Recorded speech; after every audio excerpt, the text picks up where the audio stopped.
Hey there, and welcome back to Drowsy History. Or, if tonight is your first time here, welcome. I am so glad you found your way to this quiet little corner of the internet where history moves slowly, and the whole point is to help you drift off somewhere peaceful. Before we begin, take a moment to get yourself settled. Pull the covers up a little higher if you need to. Let your shoulders drop. Let your jaw unclench. Let the day start to release its grip on you, just a little. There is nowhere else you need to be right now. Nothing else you need to do. This is your time, and it belongs entirely to you. And while you are getting comfortable, I would love it if you left a quiet comment letting me know where you are listening from tonight and what time it is there. It never stops being wonderful to me, imagining all the different people in all the different corners of the world, lying in the dark at completely different hours, listening to the same slow story. Please leave a comment below when you get a chance, even just a city name or a time, so I know these stories are finding the people who need them. Tonight's story is a long one, and I mean that as a promise, not a warning. We are going to take our time with this one. We are going to move slowly and stay close to the details, the small human things that rarely make it into the big history books. Because tonight, we are going to see. We are going to step aboard a pirate ship. Not the glamorous, swashbuckling kind from the movies, not the adventure story version with its dramatic sword fights and buried treasure and villains in elaborate coats. We are going to step aboard the real thing. The wooden ship with its smell of salt and tar and unwashed bodies and bilge water. The ship with its cramped sleeping quarters and its unpredictable food and its long, tedious stretches of open ocean where nothing happened for days or even weeks at a time. The ship crewed by real people, many of them desperate, many of them surprisingly principled, most of them exhausted, nearly all of them deeply strange by the standards of the world they had left behind. We are going to find out what life was really like, and if you drift off somewhere along the way, somewhere between the Caribbean and the Atlantic, somewhere between the watch schedules and the ship's cook and the democratic votes held on the open deck, that is exactly right. That is exactly what this is for. There is no quiz waiting at the end. There is nothing to remember. There is only the slow voice and the slow story and the dark behind your eyelids, and eventually sleep. Close your eyes whenever you are ready. Let's go. Before we can talk about life on a pirate ship, we have to talk about who ended up on one in the first place. And the answer, as it almost always is with history, is more complicated and more interesting than the story we usually tell. The popular image of a pirate, the dashing, free-spirited adventurer who chose a life on the high seas for the sheer romance of it, is largely a myth constructed long after the fact by novelists and filmmakers who needed a compelling hero.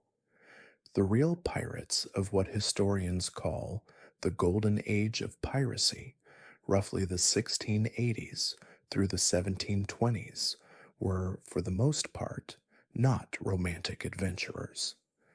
They were desperate men who had been chewed up by a brutal maritime economy and spat out the other side with very few options remaining. The largest single source of pirates during this period was the legitimate maritime workforce, merchant sailors, naval sailors, privateer crews whose contracts had ended. These were men who had spent years or decades at sea, who knew ships the way most people know their own homes, every creak, every rope, every rhythm of the tides, and who had been rewarded for that expertise with some of the worst working conditions in the entire pre-industrial world. A merchant sailor's life in the late 17th and early 18th centuries was by almost any measure miserable. The pay was poor and often withheld by captains who had no fear of their crews because maritime law gave almost all the power to the ship's officers and almost none to the ordinary men before the mast. The food was barely adequate at best and actively dangerous at worst, as we will discuss in detail later. The discipline was severe, even brutal. Flogging was common, and a captain could punish a man for almost any infraction with almost no consequences. The danger was constant, not only from storms and rocks and navigational errors, but from disease, which killed more sailors than drowning, pirates, and enemy action combined. And at the end of all of it, a merchant sailor who survived a long voyage might arrive back in port to find his wages docked, his promised bonuses withheld, and the captain's accounts adjusted in ways that were hard to argue with and nearly impossible to contest.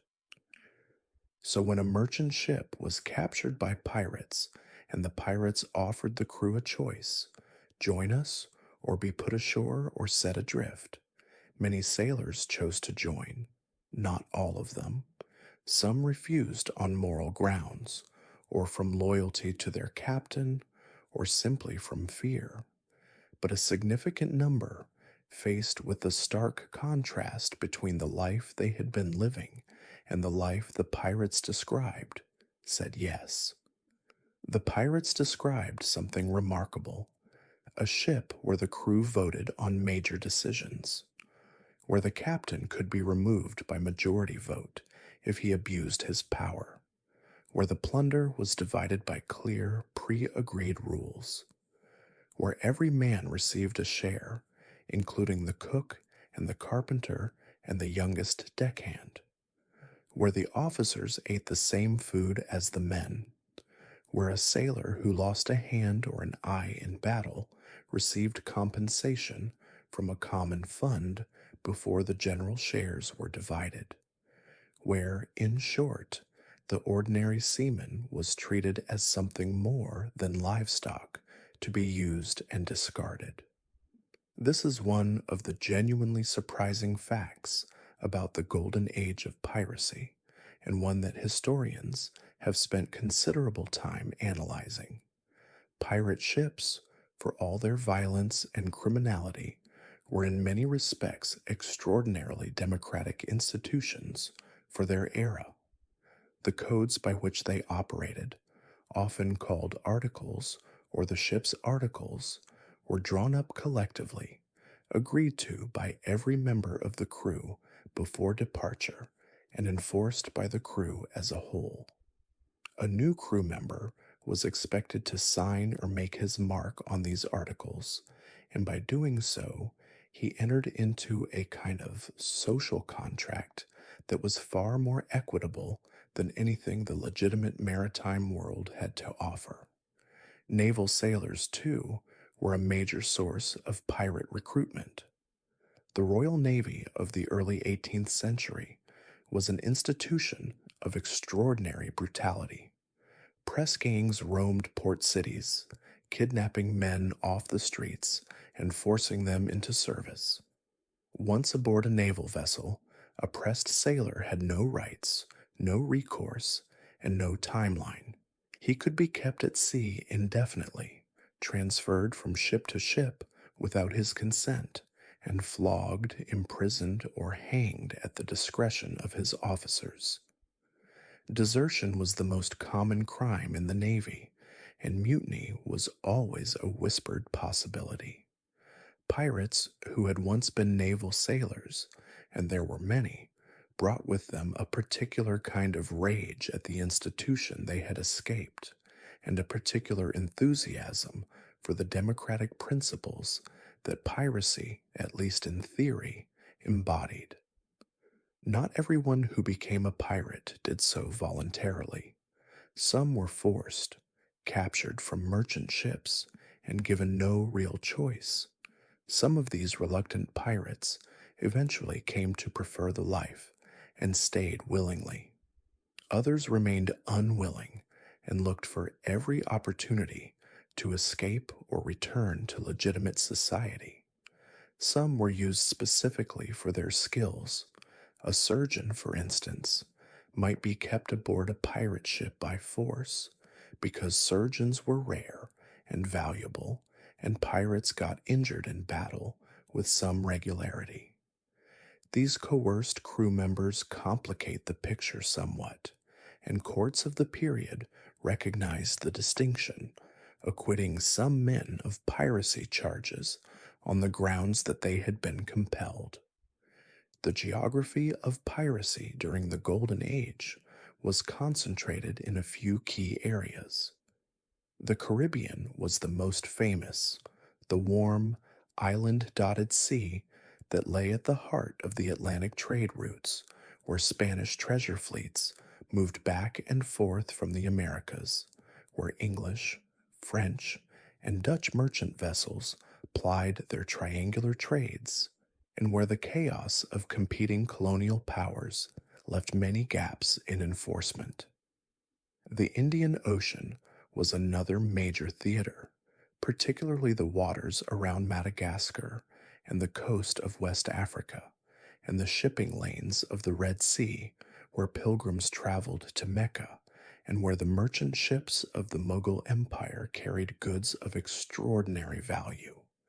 The men who crewed these ships, and they were, with a handful of well documented exceptions, almost entirely men, came from all over the Atlantic world: English, Irish, Scottish, Welsh, Dutch, French, Portuguese, African, American born colonists, and many combinations thereof. The racial diversity of pirate crews is another fact that tends to surprise people raised on the standard Hollywood image. Free black sailors and formerly enslaved men who had escaped to sea were a significant presence on pirate ships throughout the period, and the relative equality of the pirate code, equal shares, equal votes, made piracy genuinely more attractive than the legitimate maritime world, which was thoroughly stratified by race as well as by class.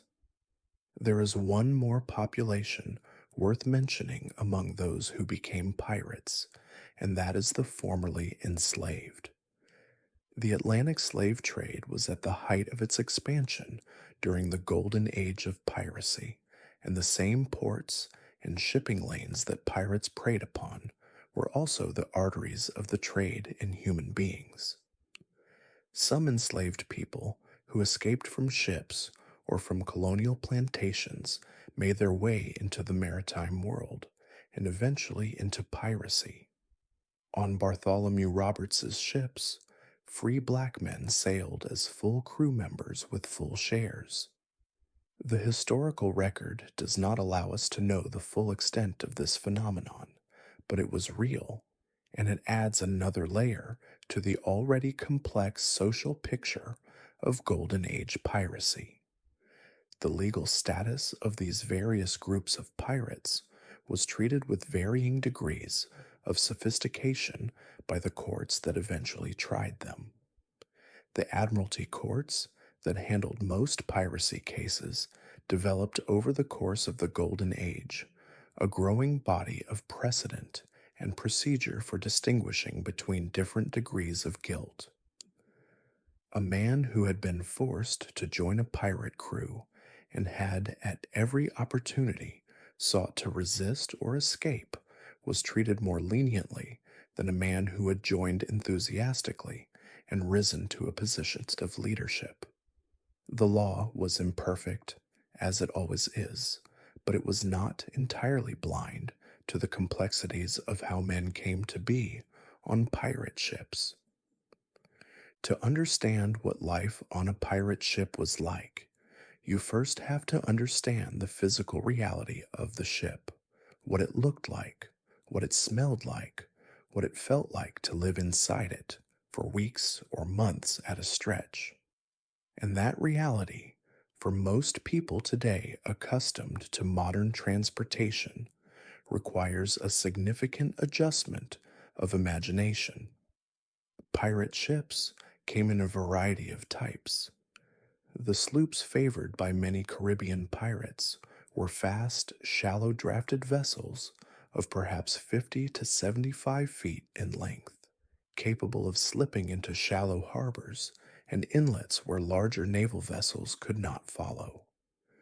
The brigantines and schooners used by others were somewhat larger, with more cargo capacity and longer range.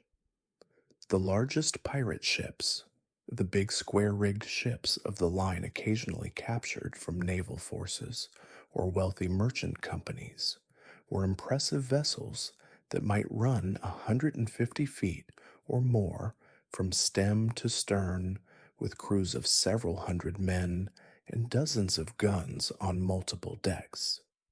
Blackbeard's flagship, the Queen Anne's Revenge, was a former French slave ship of this type, mounting 40 guns.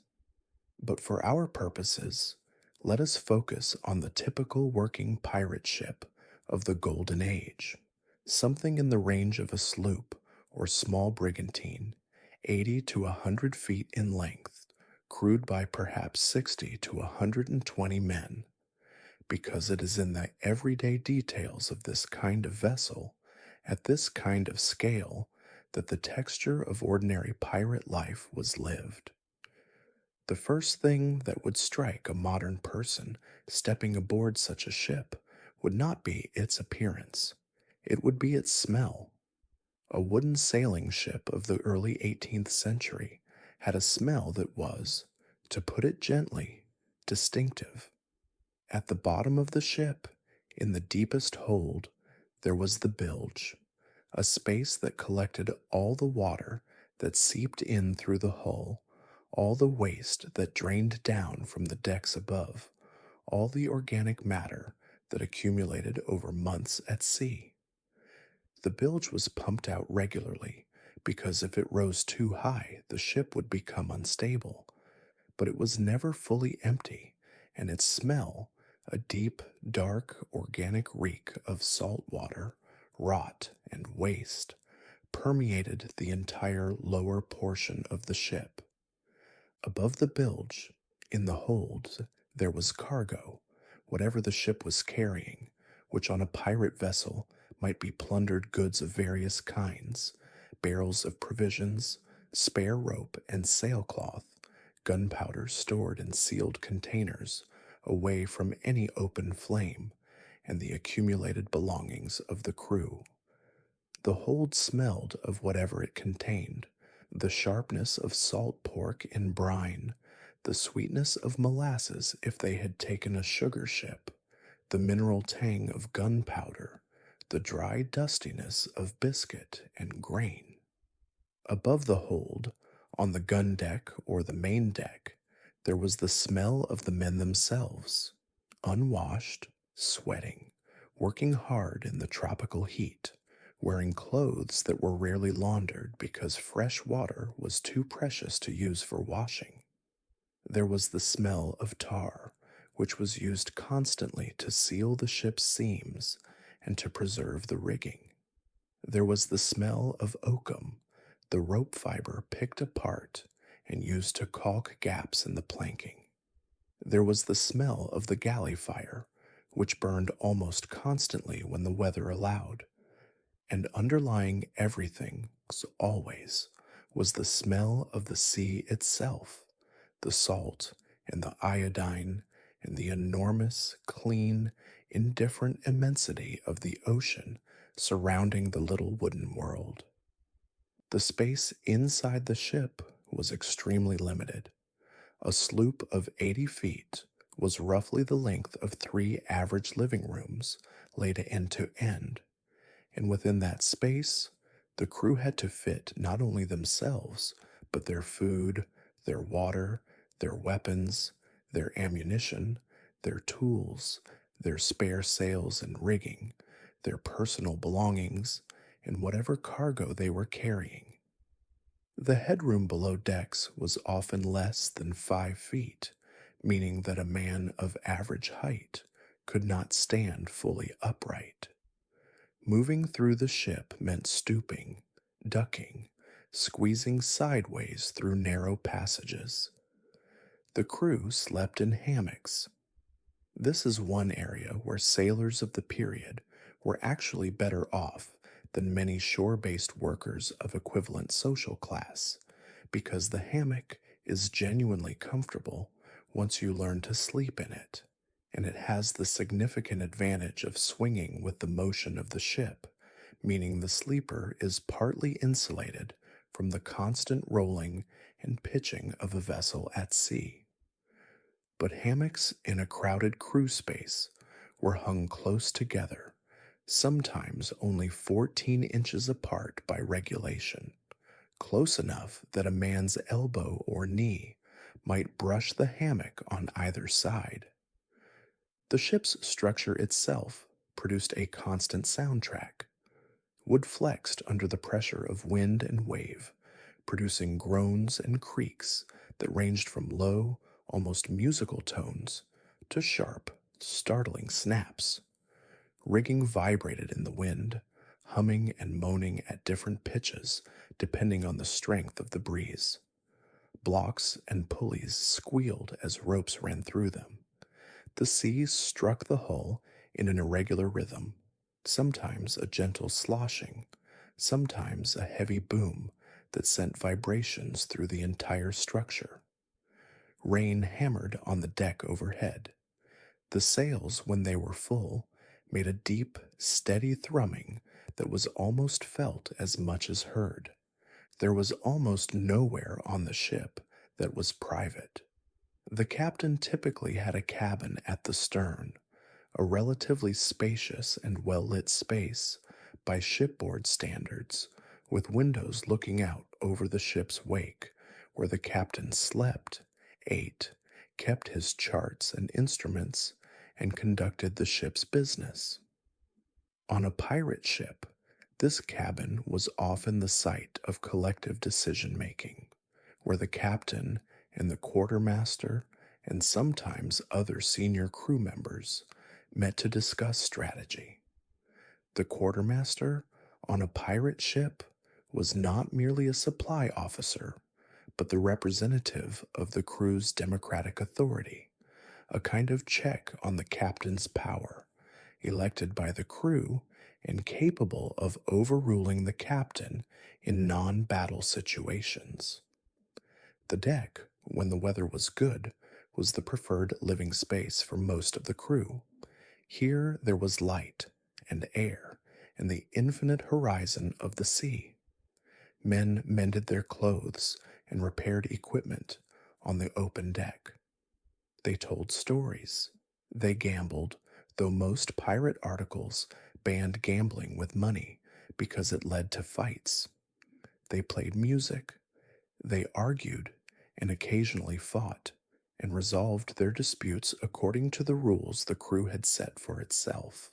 In good weather, the deck of a pirate ship was the closest thing the crew had to a commons, a shared social space where the community of the ship expressed itself. One of the most remarkable things about pirate ships during the Golden Age was the degree to which they governed themselves through written codes. These codes, variously called the ship's articles, the Articles of Agreement, or simply the Articles, were drawn up before a voyage began, read aloud to the assembled crew, and signed or marked by every man who intended to sail. They were, in a very real sense, the constitution of the little floating republic. The articles of different pirate crews varied in their specifics, but they shared a common structure and a common spirit. Several sets of real pirate articles have survived in historical records, most famously the articles attributed to Bartholomew Roberts, one of the most successful pirates of the early 18th century, who captured more than 400 ships during his career and whose cruise articles are preserved in a court document from the trial of his men in 1722. Reading these articles today is a genuinely strange experience because they are simultaneously more reasonable and more strange than you would expect. Roberts's articles covered a range of subjects. Every man had a vote in matters affecting the ship's course or significant decisions. Every man had an equal share in provisions and fresh liquor when in port. Every man's share of plunder was clearly set out. The captain received 2 shares, the quartermaster and other senior officers somewhat more than 1, ordinary crew members 1 share apiece. These shares were paid out before anyone could spend or gamble away the collective take, and disputes about the allocation were resolved by the crew as a whole. The articles addressed compensation for injury. This is one of the most striking elements of the pirate code. Pirate crews maintained what amounted to a workers' compensation system funded from the common plunder before individual shares were distributed. A crew member who lost his right arm in battle received a specified payment. Roberts's articles set it at 600 pieces of 8. A left arm was worth 500, a leg 500, an eye 100. These were real sums, representing real purchasing power, and the existence of such a system, when no comparable system existed in the legitimate maritime world, tells us something significant about the values and the practical wisdom of the pirate community. The captain's authority under the articles was notably limited compared to his equivalent on a naval or merchant vessel. On a naval ship, the captain's word was law, and questioning it could be punished as mutiny. On a pirate ship, the captain was elected and could be voted out. He was given absolute authority during battle, because battle required fast, decisive command, and democratic discussion in the middle of a firefight was not practical.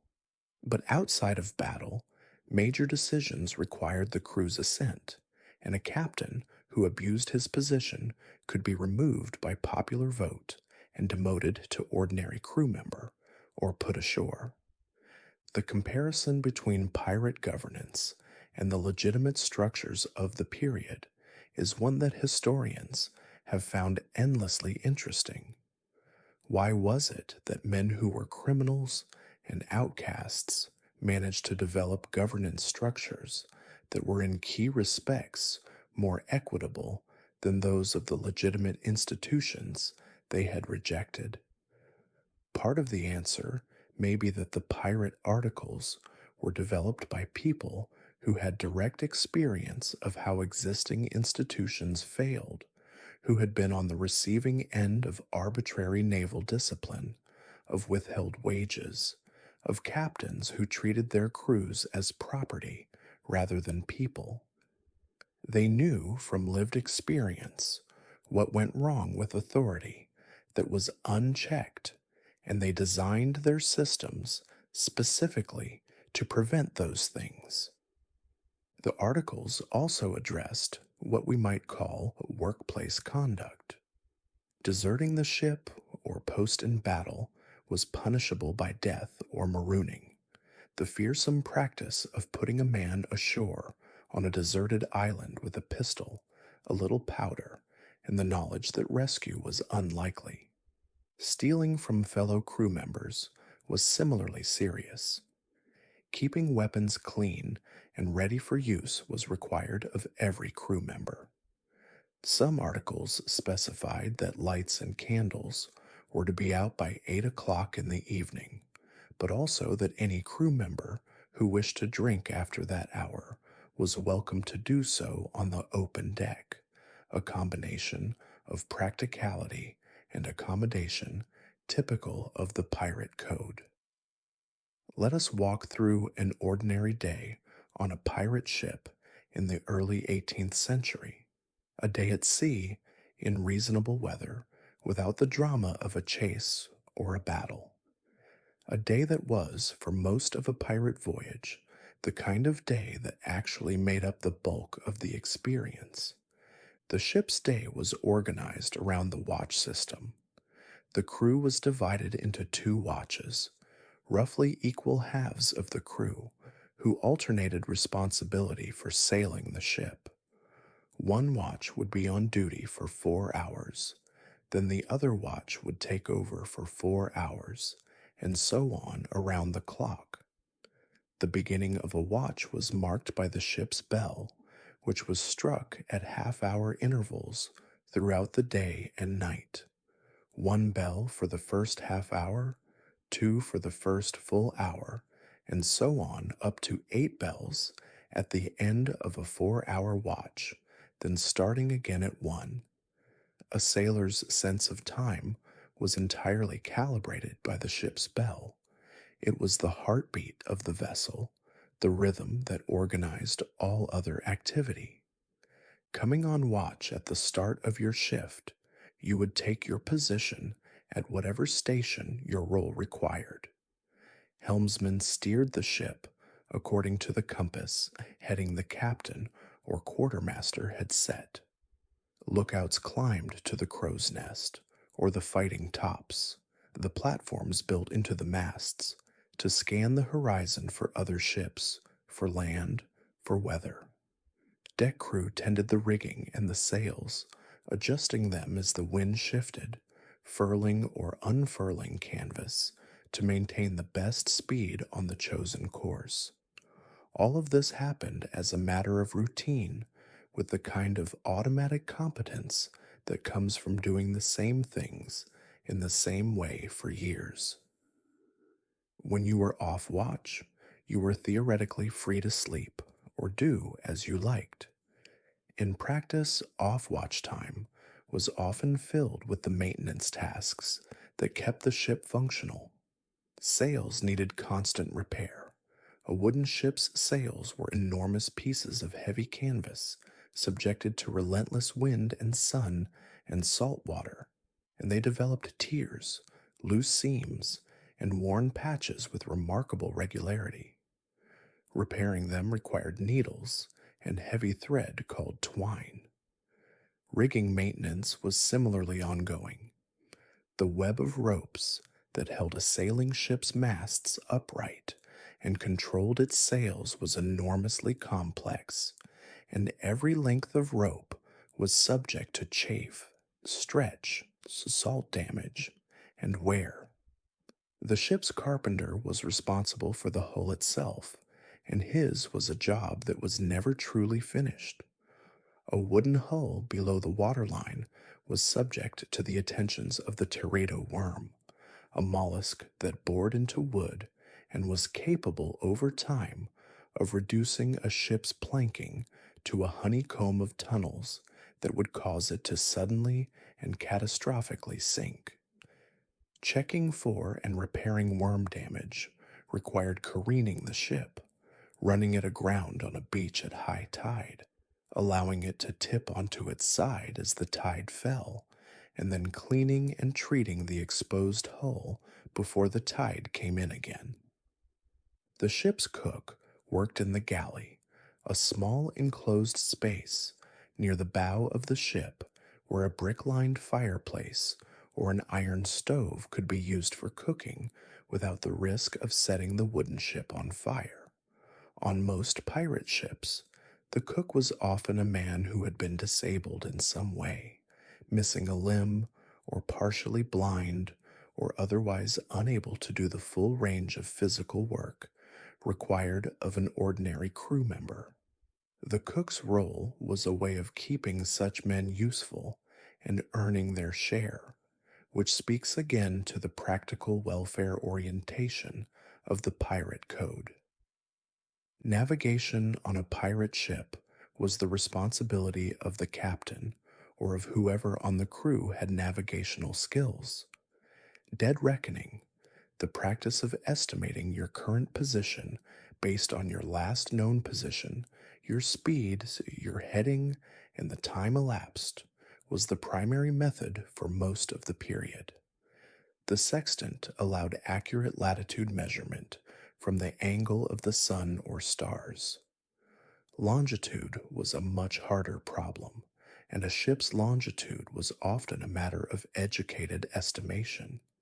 In between all the necessary maintenance and navigation tasks, the crew had time to fill, and they filled it with the activities that sailors have always used to pass the slow hours at sea. Gambling was common, despite the fact that many pirate articles officially prohibited it. Dice and cards were the primary vehicles. Drinking was equally common. Storytelling was a major occupation of the long hours at sea, as it has been for sailors throughout history. The stories that circulated on pirate ships were drawn from the enormous well of maritime lore, tales of sea monsters and ghost ships and enchanted islands, tales of notable pirates past and present, tales of storms survived and enemies outwitted. Navigation, in the absence of modern instruments, was a form of knowledge that took years to accumulate, and that was part science, part art, and part accumulated lore. A skilled navigator of the period could read the sea itself as a kind of text. The color of the water told him something about depth and the presence of reefs. The patterns of birds told him something about proximity to land. The behavior of the swells told him something about distant storms.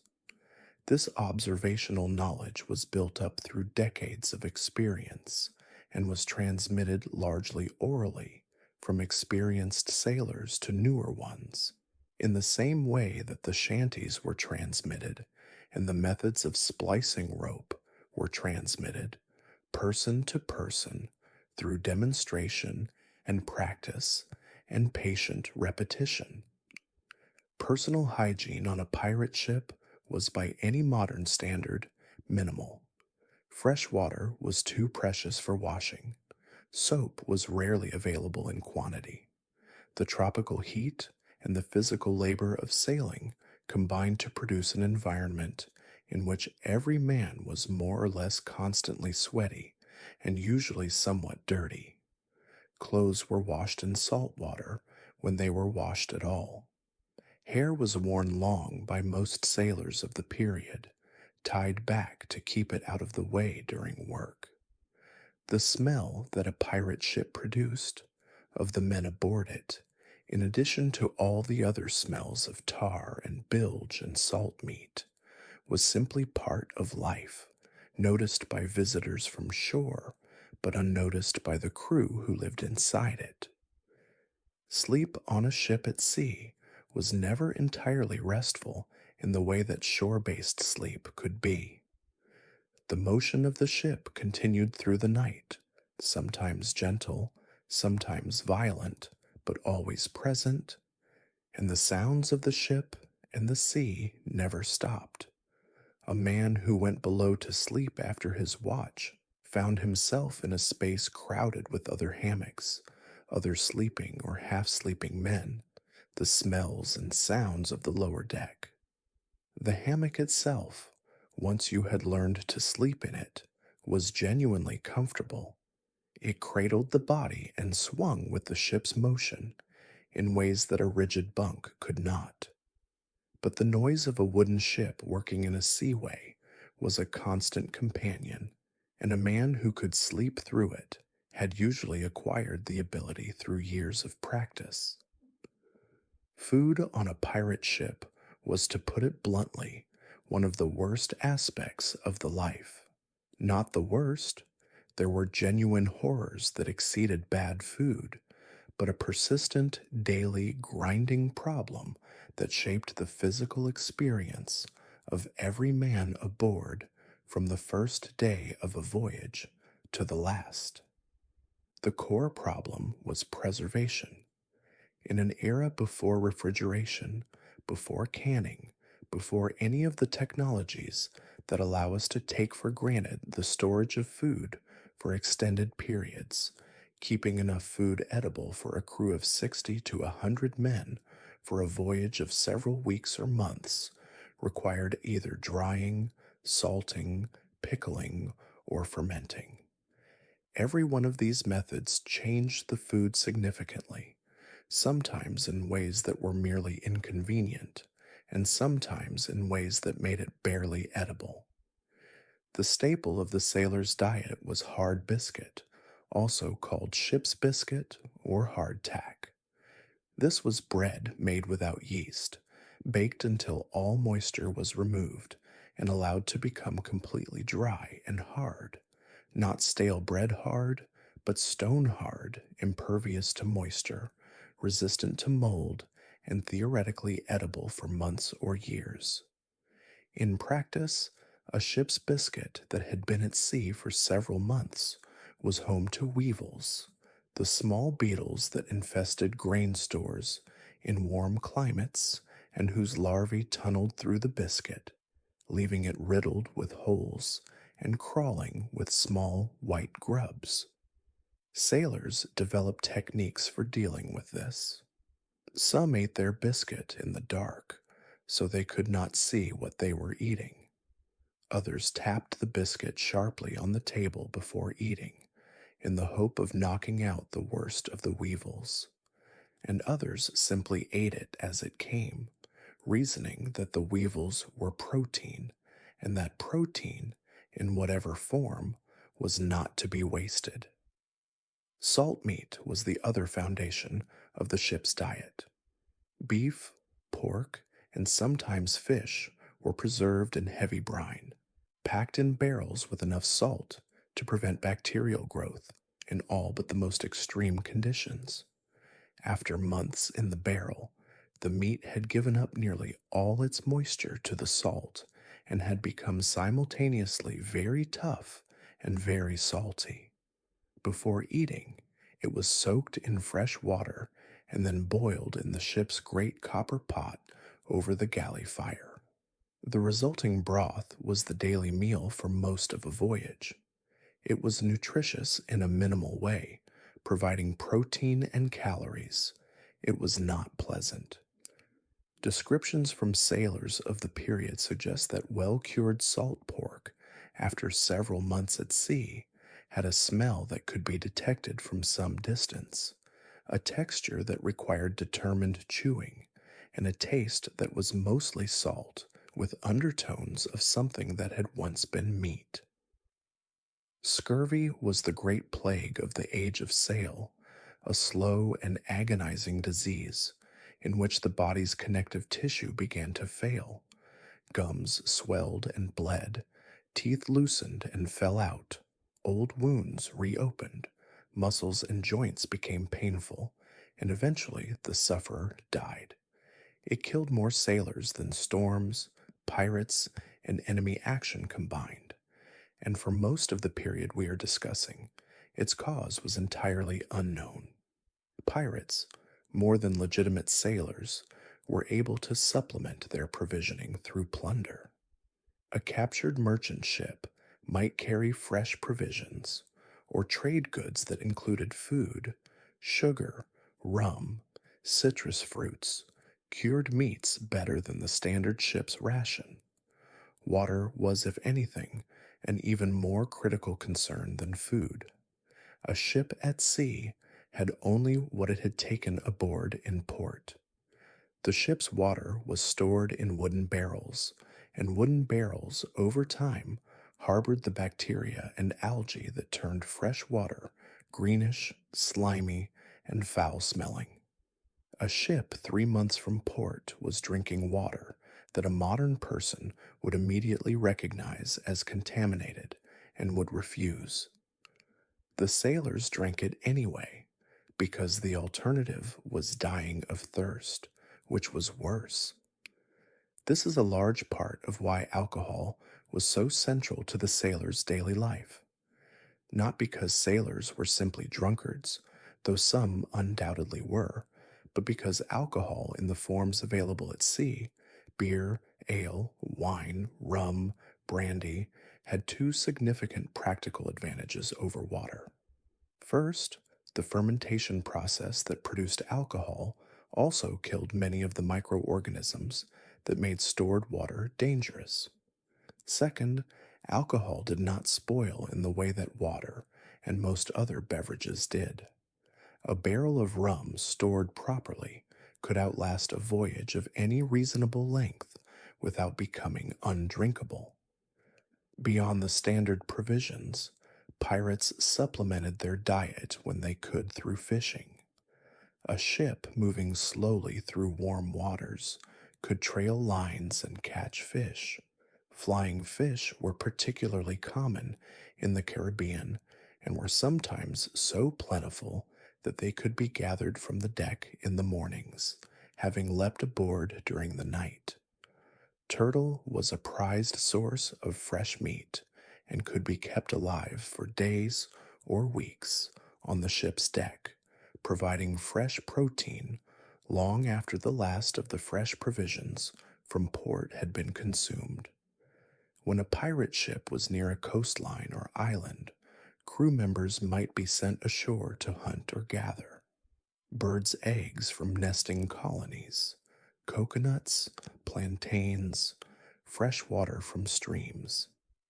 The physical risks of life at sea on any vessel of the period were considerable. On a pirate ship, those risks were compounded by the additional hazard of battle, which was, after all, the primary purpose of the enterprise. Understanding how pirate crews dealt with illness and injury requires first understanding that the medicine of the early 18th century was, by modern standards, somewhere between useless and actively harmful, though it contained embedded within its framework of theories that were entirely wrong some practices that genuinely helped. Dysentery, violent, debilitating diarrhea caused by bacterial or parasitic infection, was endemic in the conditions of a wooden ship.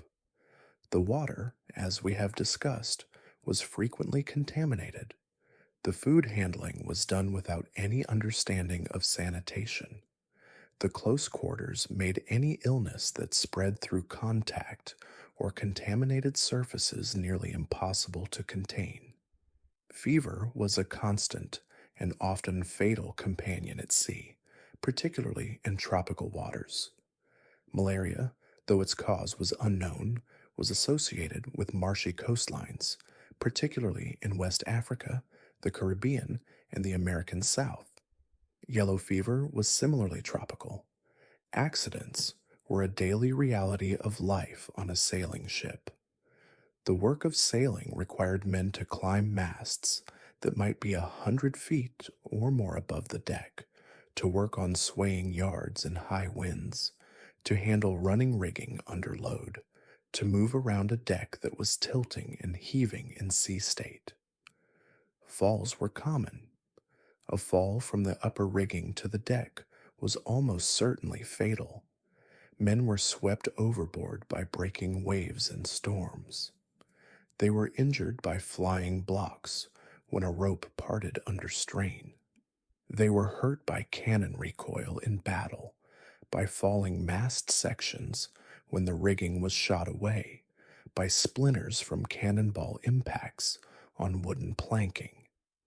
The ship's surgeon was the person theoretically responsible for dealing with all of this.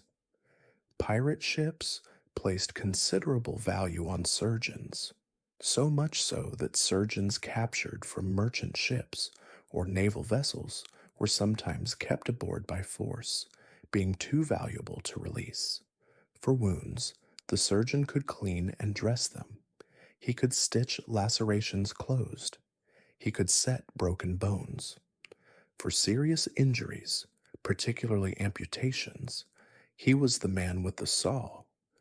Amputation was the primary treatment for badly damaged limbs, and it was effective in the sense that removing a severely injured or infected limb did often save the life that a gangrenous progression would have ended. It was performed without anesthesia, with the surgeon working as fast as possible to minimize the time the patient was conscious and in agony.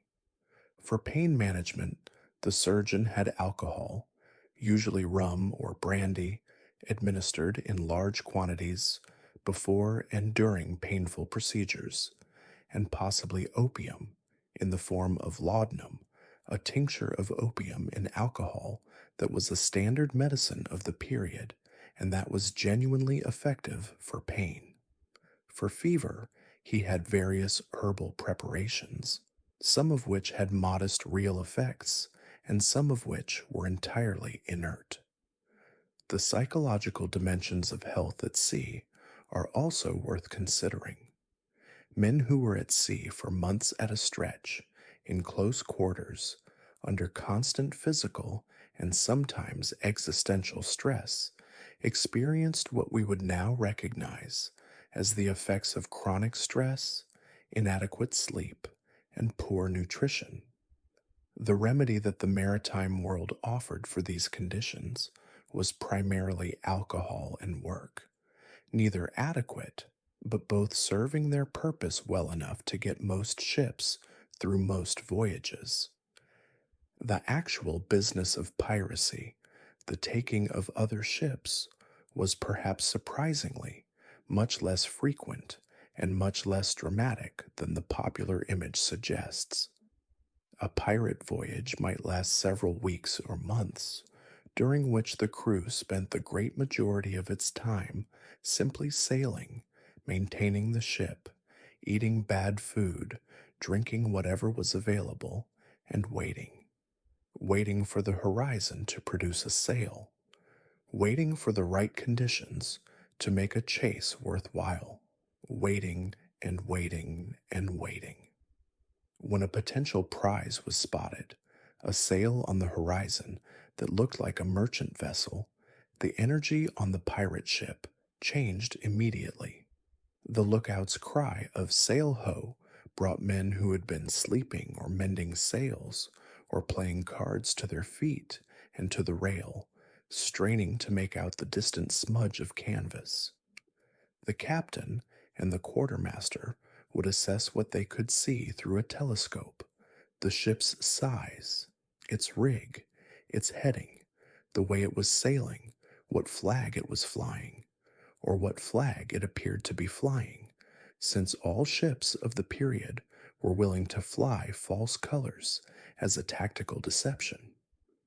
When the decision to chase was made, the pirate ship shifted to a different mode of operation.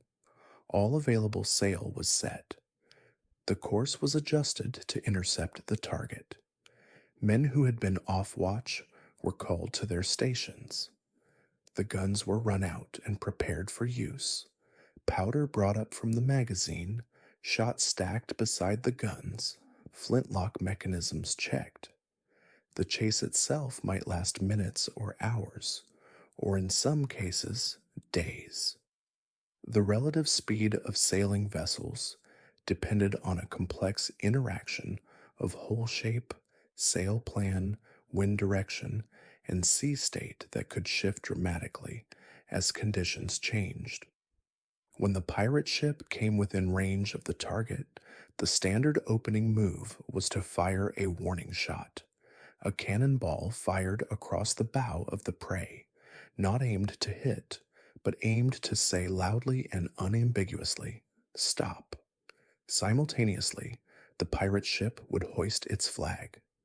The famous skull and crossbones, the Jolly Roger, was not the only pirate flag, and different pirate captains used different designs.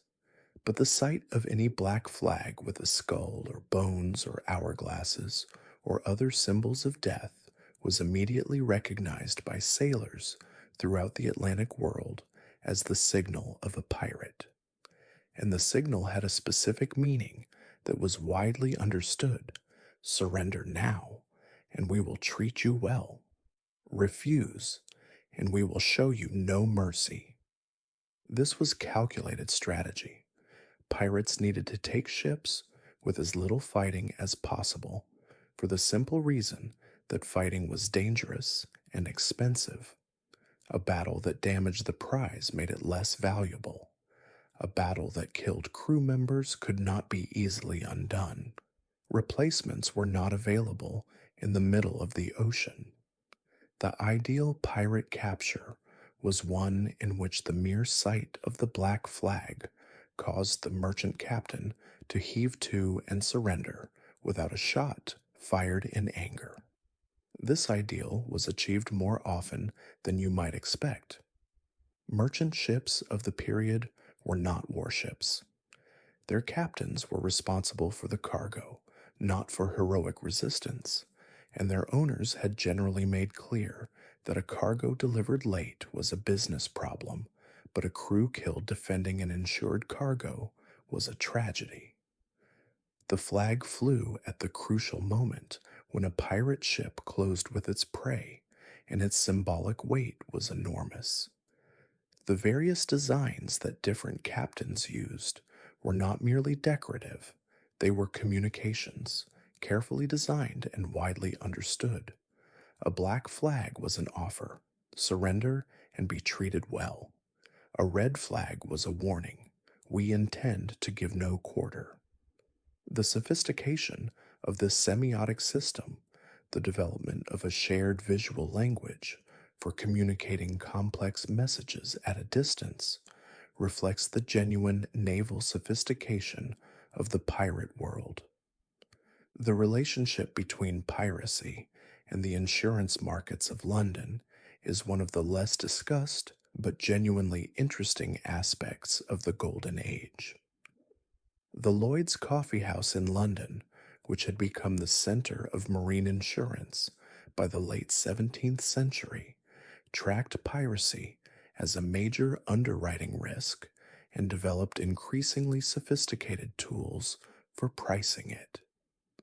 The premiums on cargoes moving through pirate-infested waters reflected the real probability of loss.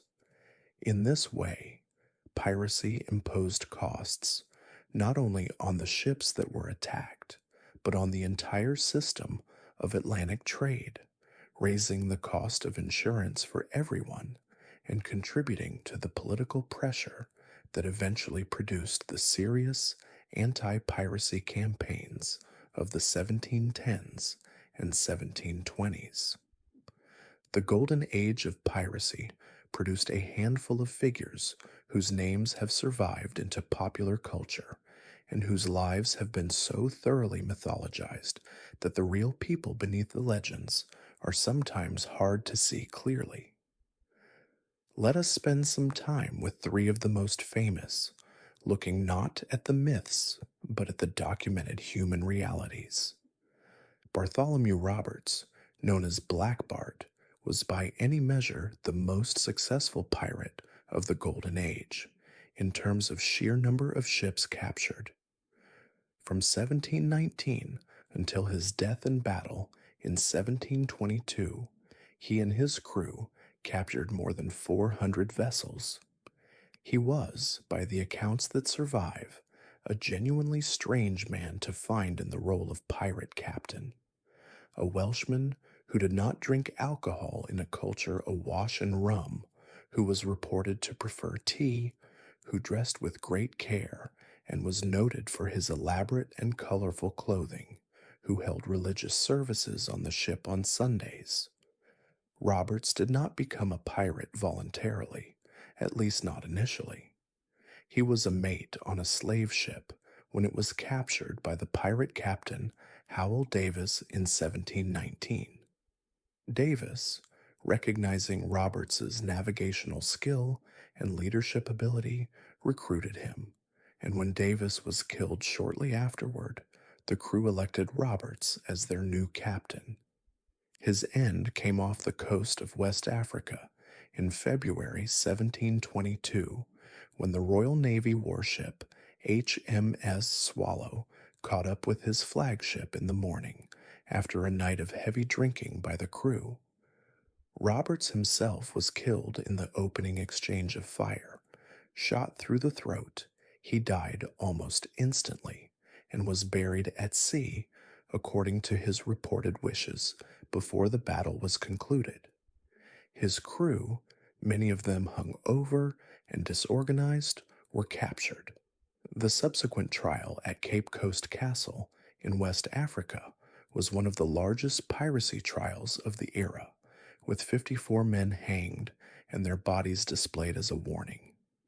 Edward Teach, better known as Blackbeard, is the pirate whose name has perhaps most thoroughly entered popular consciousness. He operated primarily in the Caribbean and along the American coastline from about 1716 to 1718, a career of barely 2 years that was nonetheless so dramatic and so well documented that it produced enough material for centuries of storytelling. What is well documented is that Blackbeard was an exceptionally skilled naval commander who used a massive 40-gun ship as the centerpiece of a small fleet that blockaded the port of Charleston, South Carolina in 1718, demanding a chest of medicine as ransom for the hostages he had taken, a demand that was met. This was not the act of a simple thug. It required considerable organizational skill and the ability to command a large crew effectively. The career of Samuel Bellamy, known as Black Sam, is one of the shorter but more poignant in the pirate annals. Bellamy operated for barely a year, from 1716 to 1717, before his ship, the Whydah, sank in a violent storm off Cape Cod in April 1717, killing most of his crew. He was 28 years old. The Whydah itself was discovered by underwater archaeologists in 1984, and the artifacts recovered from it, including the ship's bell with its name engraved, provide a remarkable window into the material culture of a real Golden Age pirate ship.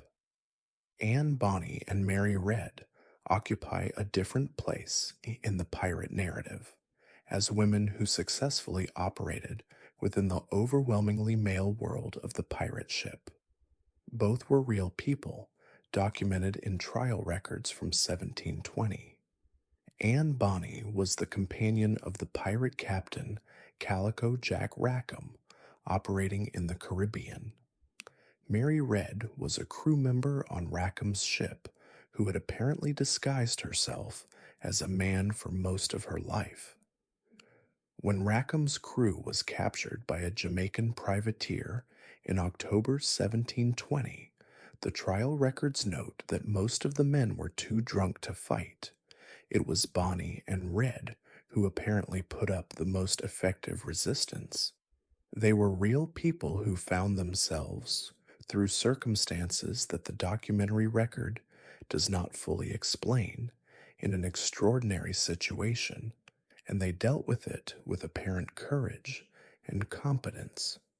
The sea was where pirates worked, but the ports and the islands and the coastal anchorages were where they lived in the fullest sense, where they spent their money, repaired their ships, recruited new crew members, sold their plunder, and experienced the pleasures and the dangers of shore life after weeks or months at sea.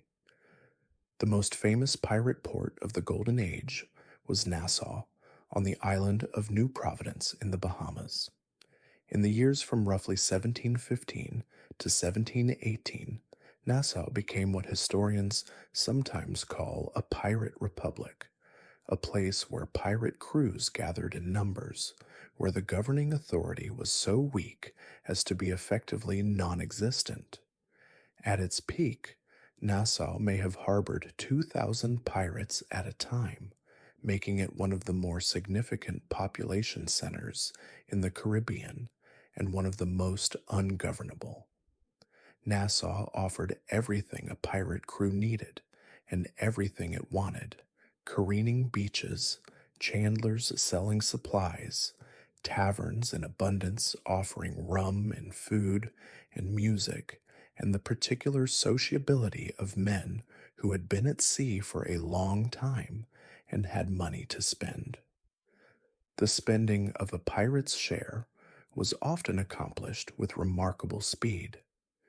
Men who had lived for weeks on salt meat and hard biscuit, drinking contaminated water and rationed rum, arrived in port with pockets full of pieces of eight and an immediate and urgent desire to spend them. Food was the first priority. Fresh, good food, eaten in quantity, was one of the genuine pleasures of port life. Then drink, then clothing. Pirate crews were often noted for their elaborate and colorful dress when ashore, in pointed contrast to the working clothes of their time at sea. The economics of piracy, how plunder was valued, converted to currency, and spent or saved, were more complex than they appear at first glance. Pirate plunder came in many forms: trade goods of various kinds, precious metals, jewelry, navigational instruments, weapons, provisions. Not all of it was easily convertible to cash. A captured cargo of molasses or tobacco was valuable, but it had to be sold somewhere, and selling it required finding a buyer willing to purchase goods of uncertain provenance at a significant discount from market value. The merchants who served this function took their commission in the form of a price discount that reflected both the risk they were taking and their knowledge that the sellers had no better options. The end of the Nassau Pirate Republic came in 1718 when the British government appointed Woodes Rogers as the new governor of the Bahamas with a mandate to clean it up. Rogers arrived with a fleet, a pardon offer for pirates who surrendered voluntarily, and a clear message about what would happen to those who did not. Most of the pirates in Nassau took the pardon. A significant number then went back to piracy within months, finding the transition to legitimate life more difficult than they had anticipated. Some of these recidivists were eventually caught and hanged, including a significant number who had accepted Rogers's pardon in good faith, but found that the legitimate maritime economy they returned to was as bad as the one they had left. There is a dimension of life on a pirate ship that underlies everything else we have discussed, and that is easy to underestimate from the shore: the sea itself. Not the sea as a romantic concept, not the sea of poems and paintings, but the sea as a physical environment in which a wooden vessel and its crew were immersed for months at a time, subject to its conditions in ways that were sometimes beautiful and sometimes terrifying, and almost always humbling. The weather of the Atlantic Ocean and the Caribbean Sea in the era of the Golden Age was navigated without the benefit of any meteorological science worth the name. Sailors of the period understood weather in terms of signs and patterns that had been accumulated over generations. A certain kind of cloud formation on the horizon, a particular shift in wind direction, a change in the color or behavior of the sea, and they used these observations to form judgments about what was coming that were often surprisingly accurate. What was known from hard experience was that the Caribbean and the Western Atlantic were subject to the tropical cyclone, the hurricane, and that a hurricane could destroy a ship with a speed and completeness that left very little room for survival. The hurricane season ran from late summer into the fall, and sailors who had lived through a major storm at sea spoke of the experience with a kind of reverent horror that appears in their accounts across centuries and cultures. A fully developed hurricane generates waves of 60 feet or more, winds of 150 miles an hour or greater, and a roar of wind and water that makes communication by voice impossible. A wooden ship caught in such conditions was at the mercy of forces vastly beyond anything its designers had anticipated, and the simple survival of the vessel, keeping it upright, keeping water out of it, keeping the mast or masts from being ripped away, became the crew's entire existence. Every other consideration suspended until the storm was either ridden out or the ship went down.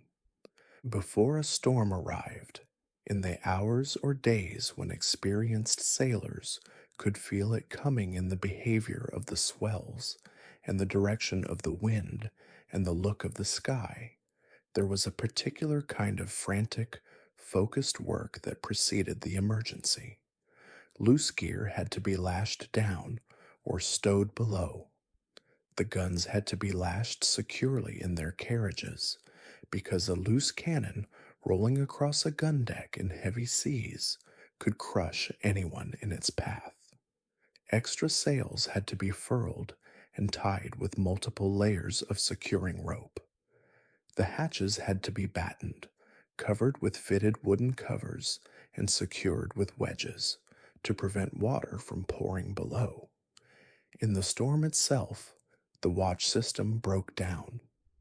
Everyone who could work was on deck or at the pumps, because in heavy weather the ship worked, its planks flexing, its seams opening and closing slightly with each wave, and the water that came in through those seams had to be pumped out constantly, or the ship would fill and sink. If a storm was survived, and most were, because a competent crew and a well-built ship could endure conditions that seemed impossible, the aftermath was a period of damage assessment and repair. Torn sails needed replacing or mending, sprung planks needed caulking, broken rigging needed splicing or replacing, and the crew needed rest, genuine, deep rest, after the hours or days of physical effort that had kept them alive. Fair weather at sea, and there was much of it in the seasons and latitudes where most Golden Age pirates operated, had its own character.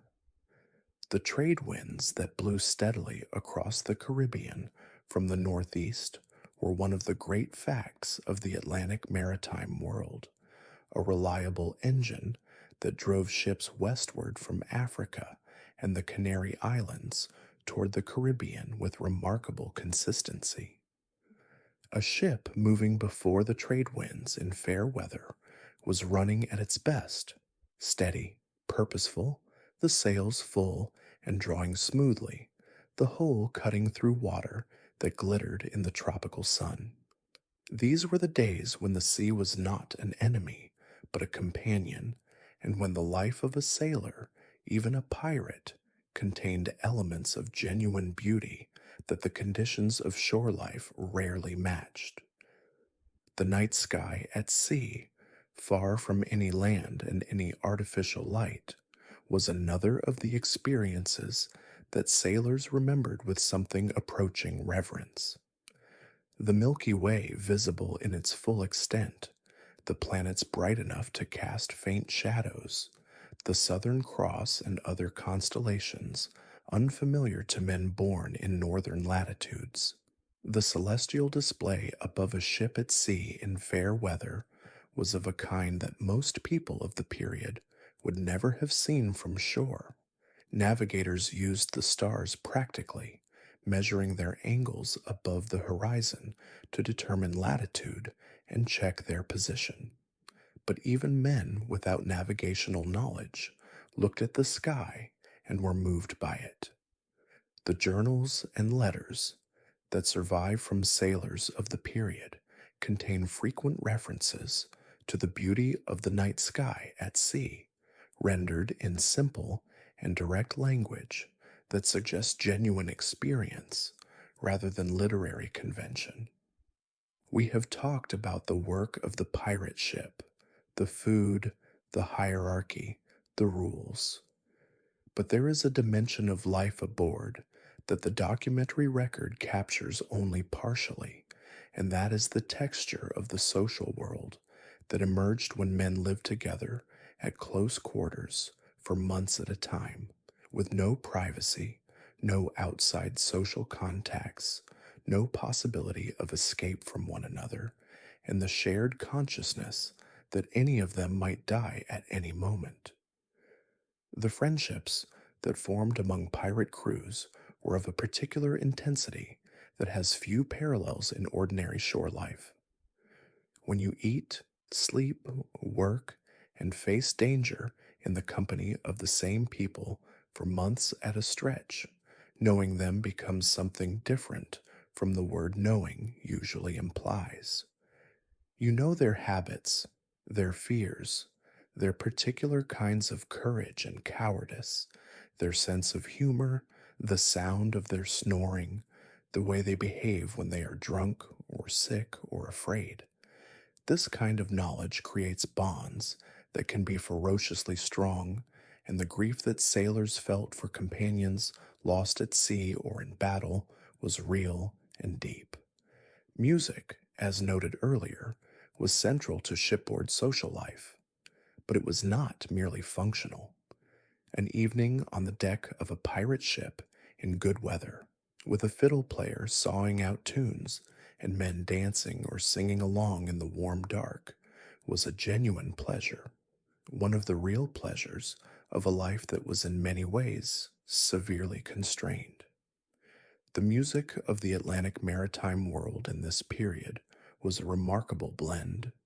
English and Irish and Scottish folk tunes, West African rhythms, and call and response structures brought by the African crew members who were a significant presence on many ships, fragments of Portuguese and Spanish and Dutch musical traditions, all mixing together in the kind of creative ferment that produces new forms.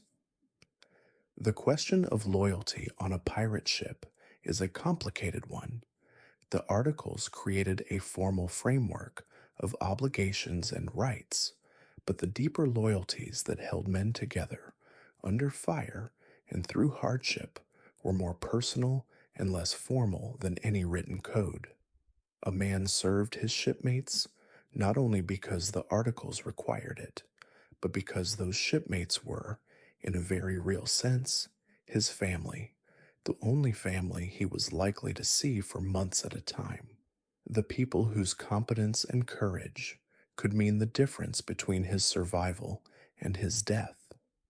The bonds between men who had sailed together through storms, fought together in battles, nursed each other through illness, and shared the long, boring stretches of fair weather sailing were of a kind that shore life rarely produced.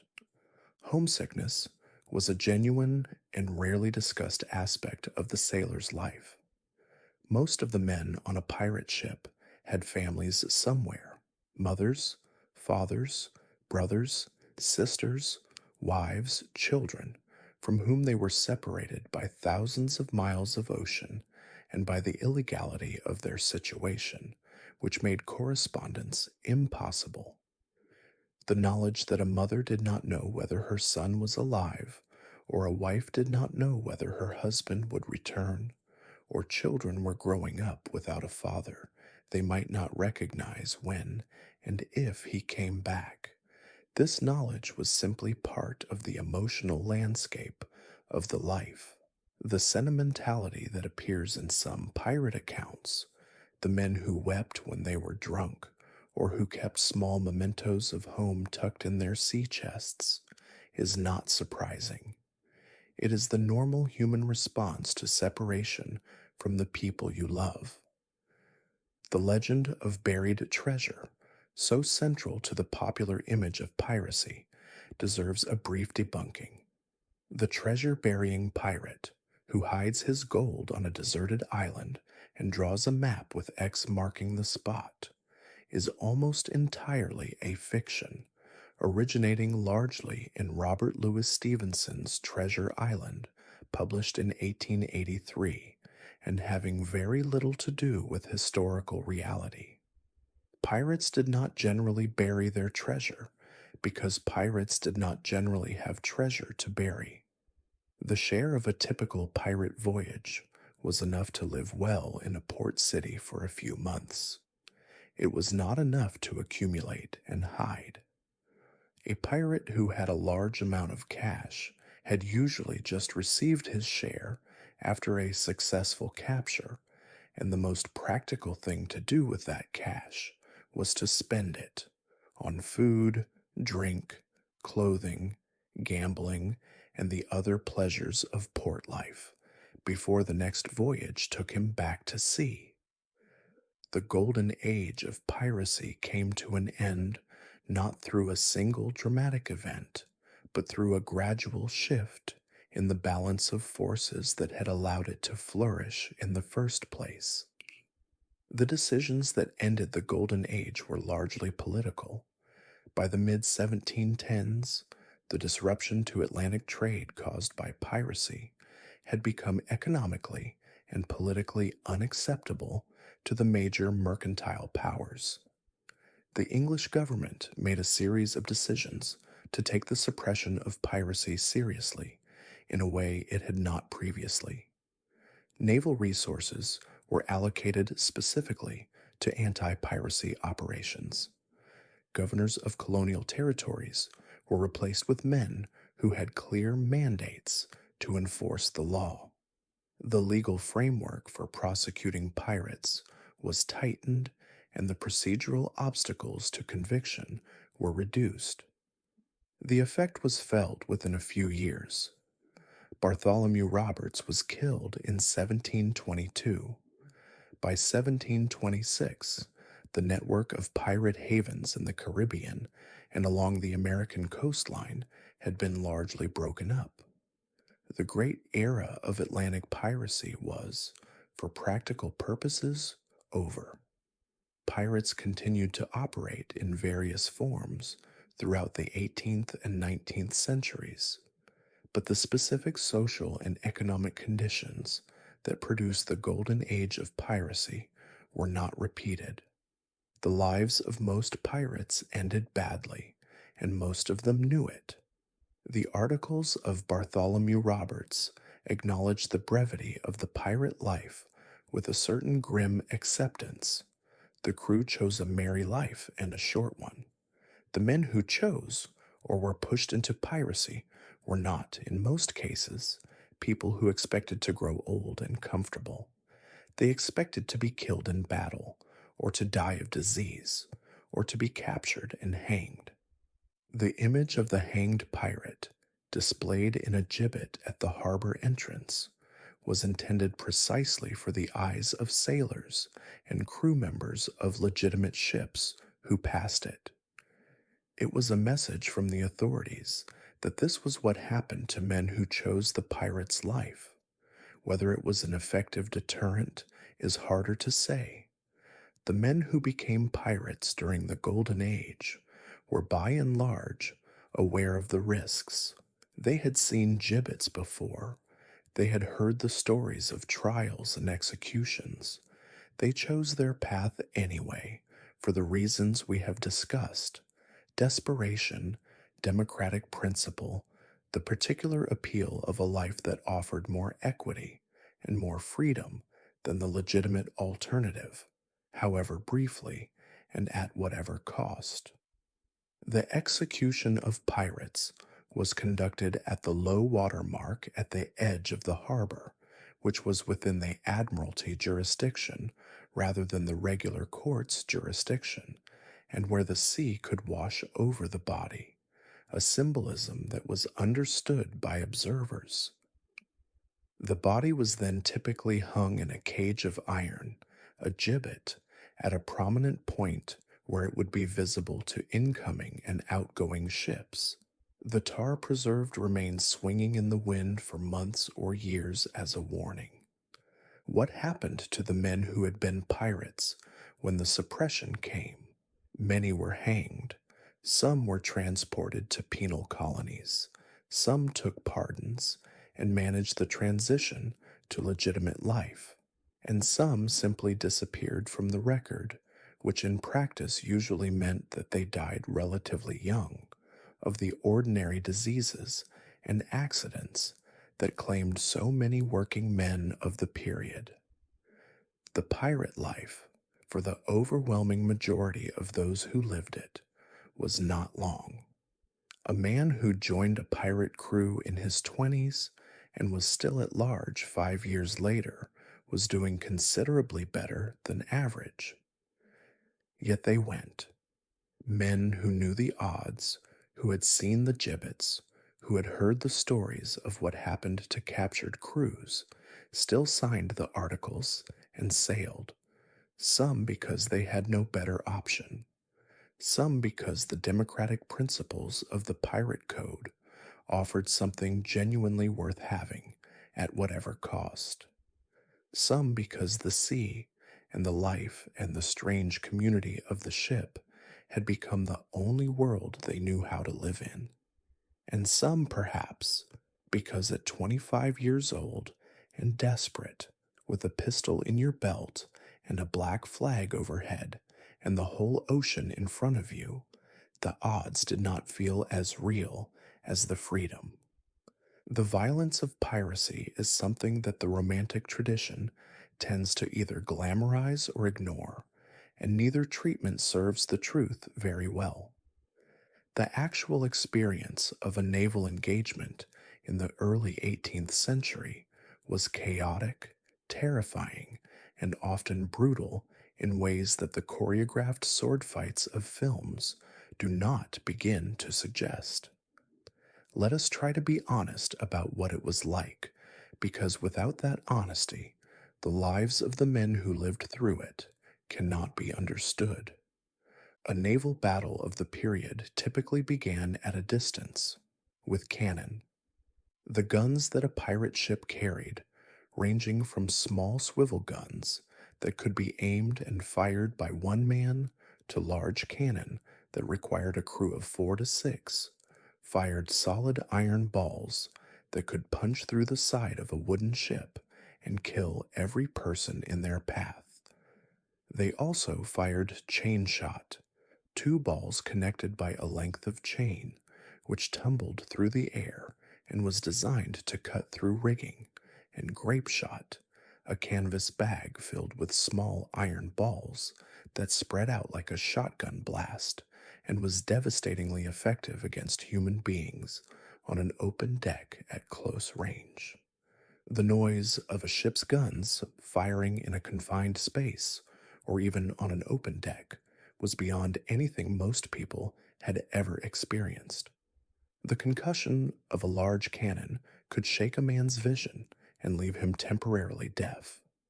The smoke of multiple guns firing in rapid succession could reduce visibility on the gun deck to a few feet, and the damage that incoming fire caused was unlike anything on shore. Cannonballs that struck the wooden planking of a ship's side sent long, wicked splinters flying in every direction, and these splinters, some of them a foot or more long, traveling at enormous speed, caused more casualties in naval combat than the balls themselves. Boarding was the final stage of a fight, the moment when the pirate crew crossed from their ship to the prize. This was done by throwing grappling hooks to pull the ships together and then crossing on planks or simply leaping from one rail to the other. The men who led a boarding action were in the most dangerous position of the entire fight. They were the first targets on the other side, exposed to pistol fire, cutlass strokes, and the desperate resistance of a crew fighting for their lives. Pirate captains, who led their boarding parties from the front, as the most effective ones did, because example and leadership were the only things that made men willing to cross that gap, had notably short life expectancies. The cutlass was the primary weapon of close quarters boarding fighting, and it was designed for exactly this purpose. It was short, shorter than a cavalry saber, so that it could be swung in the confined spaces of a gun deck without hitting the overhead beams. Its blade was slightly curved, which made it effective for slashing strokes. It had a heavy handguard that protected the wielder's hand and could be used as a weapon itself in a crush. A man who was good with a cutlass in a boarding fight was a genuinely dangerous individual, and such men were valued on any pirate crew. Pistols of the period were single shot flintlock weapons that could not be reloaded quickly in the middle of a fight. Pirates who expected battle often carried multiple pistols. Blackbeard was reportedly described as going into battle with several pistols hung from his body on leather straps, which allowed them to fire and then drop the spent weapon and draw the next. After the pistols were empty, the pistol itself became a club. Boarding axes, which could cut through rope, wood, and human beings with equal efficiency, were another common weapon. And the boarding pike, a long pole with an iron point, was used defensively to hold off boarders while the defenders reloaded their weapons. Most fights were short. A prolonged engagement between a pirate ship and a merchant vessel that did not want to be taken was relatively rare. Either the merchant surrendered quickly, or the fight resolved itself in minutes of violent chaos. A fight that went on for an hour was unusual. One that lasted several hours was exceptional. The physical reality of close quarters combat with edged weapons and muzzle-loading firearms was such that sustained engagement was nearly impossible. Combatants tired rapidly. The smoke was blinding and choking, and the confusion of a ship's deck in a boarding fight, with men falling and fighting in every direction, made systematic command almost impossible. The fight burned itself out through sheer exhaustion and loss, and whichever side had more men standing at the end had effectively won. We have discussed the work and the violence and the hardship of the pirate's life. But human beings are not only their labor and their suffering, and the men of the pirate ships were no exception. They also played, created, celebrated, mourned, laughed, and found whatever beauty and meaning were available to them in the conditions of their lives.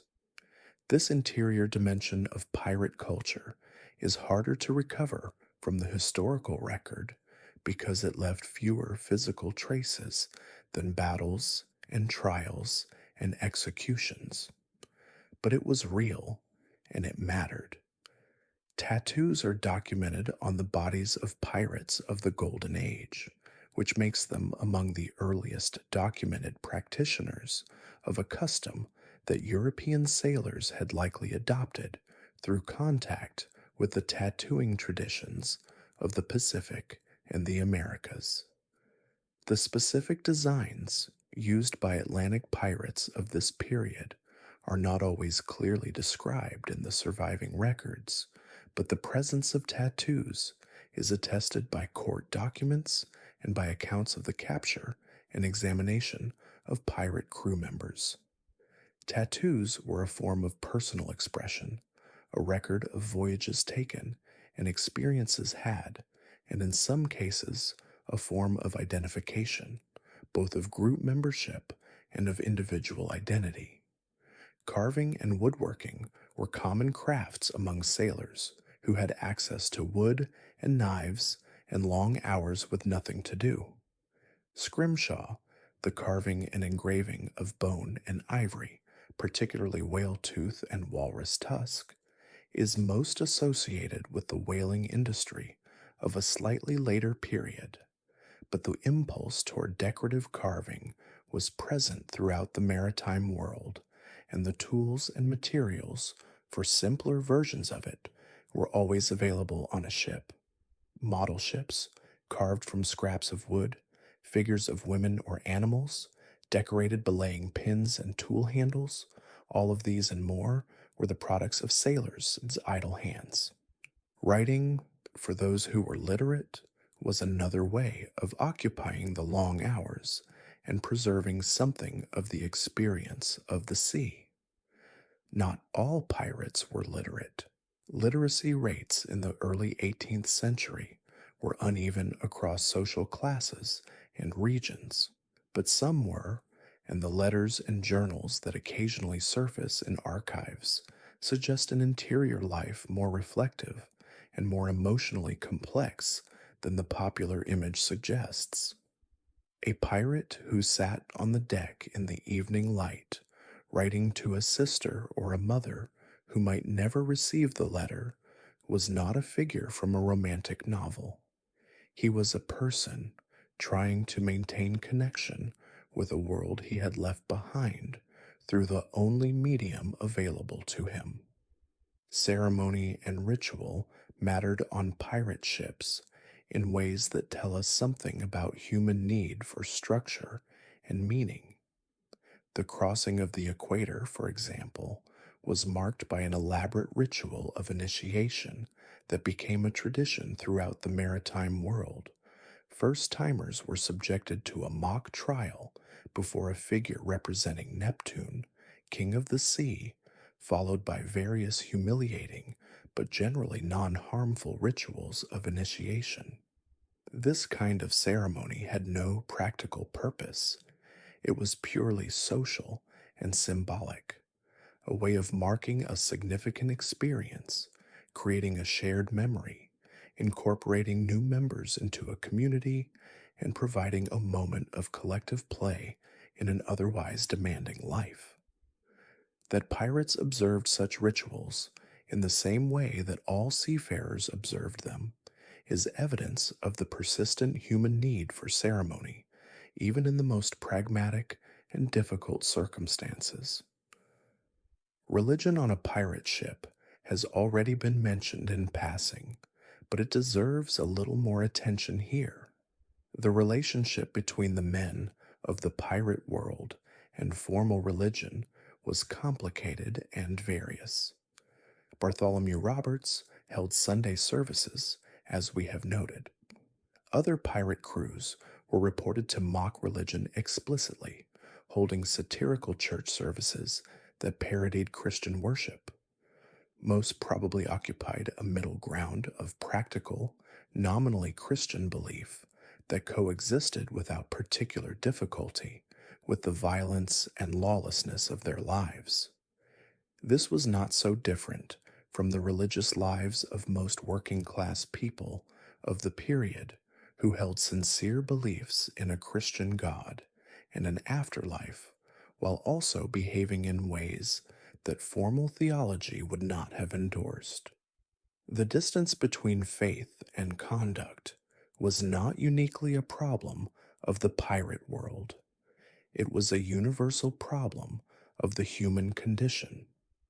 Death rituals on a pirate ship were of necessity simple. A man who died at sea was typically committed to the ocean, his body weighted with whatever heavy objects were available and slid over the side with whatever words could be mustered by whoever on the crew was willing to speak them. In port, a crew member who died might receive a more formal burial, and there are records of pirates attending the funerals of their shipmates and contributing to the costs of burial. The grief that these communities felt for their dead was real. Accounts from survivors mention specific men who were mourned, who were missed, whose absence changed the character of the crew. The intimacy of shipboard life meant that death was not an abstraction, but a very specific loss of a very specific person whose habits and voice and presence had been part of the daily texture of existence. The relationship between piracy and legitimate commerce was not simply one of predator and prey. Throughout the Golden Age, pirates moved back and forth between legitimacy and illegality with a fluidity that the sharp categories of law did not fully capture. Men who had been pirates took pardons and became merchants or customs officials or farmers. Men who had been merchants turned pirate when opportunity or desperation presented itself. Privateers, licensed by their governments to commit acts of war against enemy shipping, operated in a legal gray zone that shaded almost imperceptibly into outright piracy when the wars ended or the letters of marque expired. The culture of the maritime world was saturated with this ambiguity, and many of the men who ended up on trial as pirates had spent years moving between legal and illegal maritime activity without experiencing any dramatic personal transformation. They had simply followed the economic logic of their situation. The role of colonial governors and port officials in enabling piracy was substantial and is sometimes underplayed in popular accounts. Throughout the Golden Age, many colonial officials in the Caribbean and along the American coastline were willing to turn a blind eye to piracy in exchange for a share of the profits, access to cheap goods, cash bribes, or simply the economic activity that a community of pirates with money to spend generated in local ports. The corruption of colonial governance was a structural feature of the period rather than an aberration. Officials were appointed by distant governments, were underpaid, and had limited oversight. In this environment, a pragmatic accommodation with the pirates who brought money into their communities was a rational choice for many officials, whatever the law might say about it. The campaign to suppress piracy in the 1710s and 1720s required not only naval force, but a restructuring of colonial governance that addressed this complicity.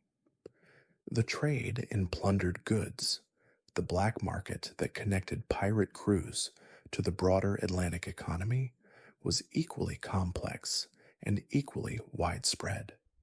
A pirate ship that captured a cargo of silk or indigo or silver plate or navigational instruments needed buyers for those goods. The buyers needed sellers.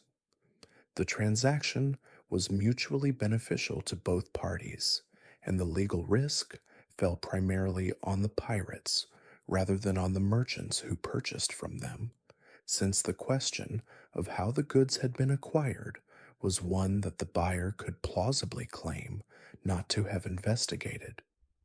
Merchants in Boston, in New York, in Charleston, in London, in Amsterdam, and in a dozen other commercial cities bought pirate goods throughout the Golden Age, and the commerce was open enough to be remarked upon by contemporaries without being effectively suppressed.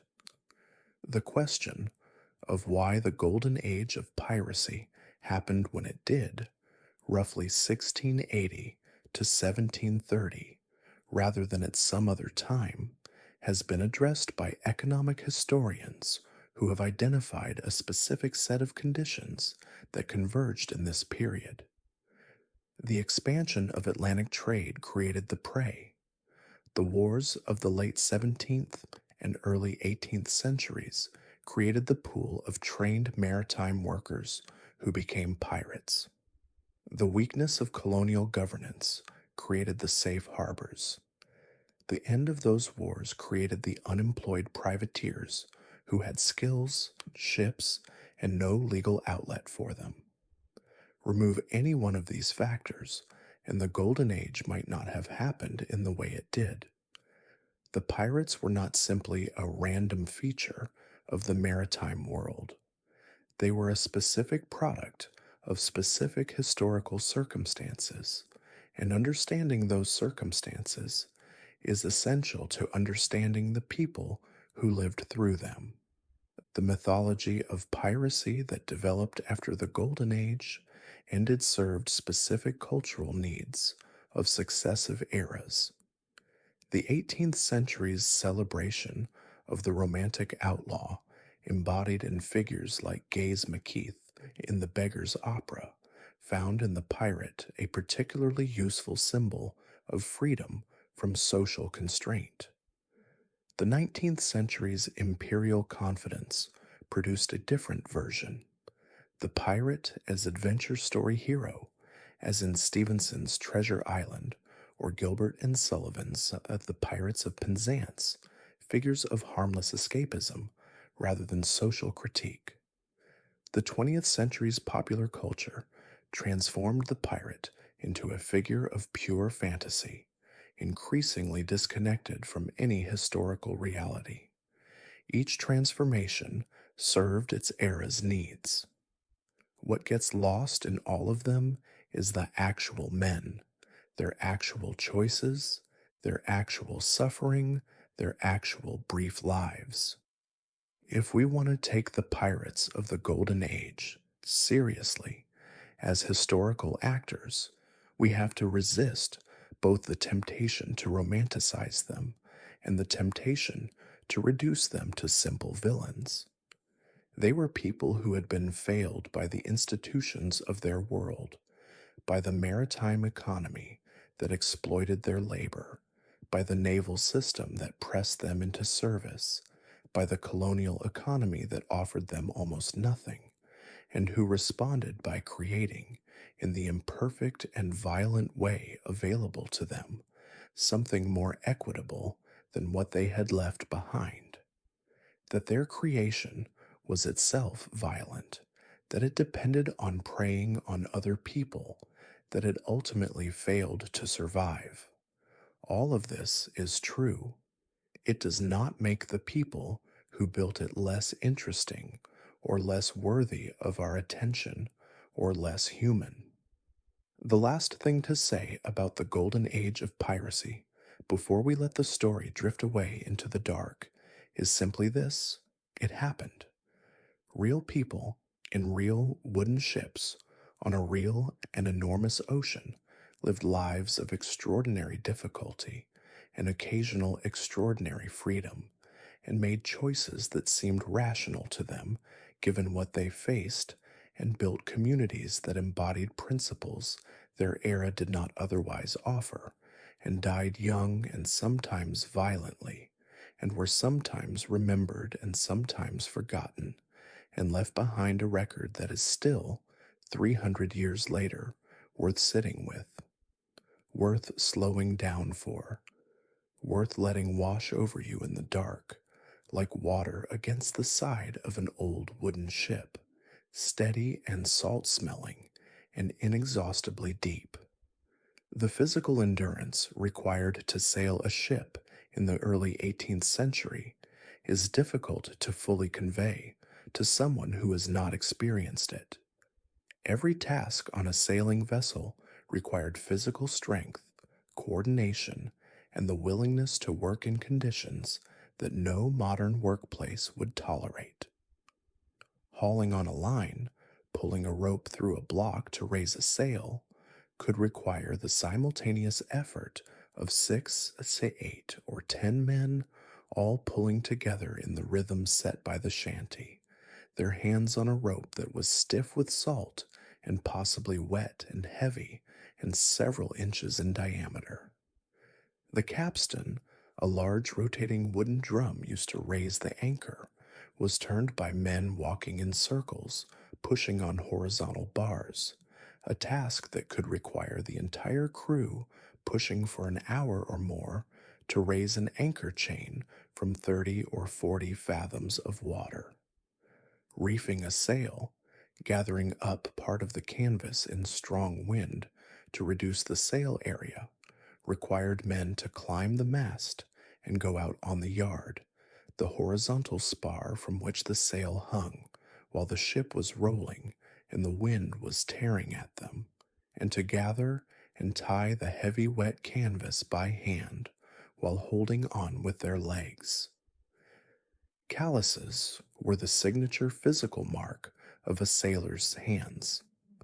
A man who had spent years at sea had hands so thoroughly calloused that he could handle rope and rigging that would have torn the skin of a landsman in minutes. His grip strength was extraordinary. His upper body was developed by the constant pulling and hauling of seamanship in ways that farm work or craft work did not produce.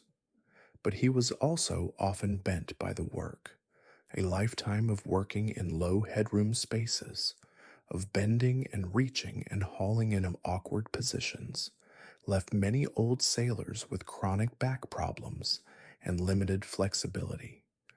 The physical cost of a life at sea was paid slowly in the gradual wearing of the body, and it was visible in the posture and the gait of older mariners who carried their accumulated years of sea service in their joints and their spines.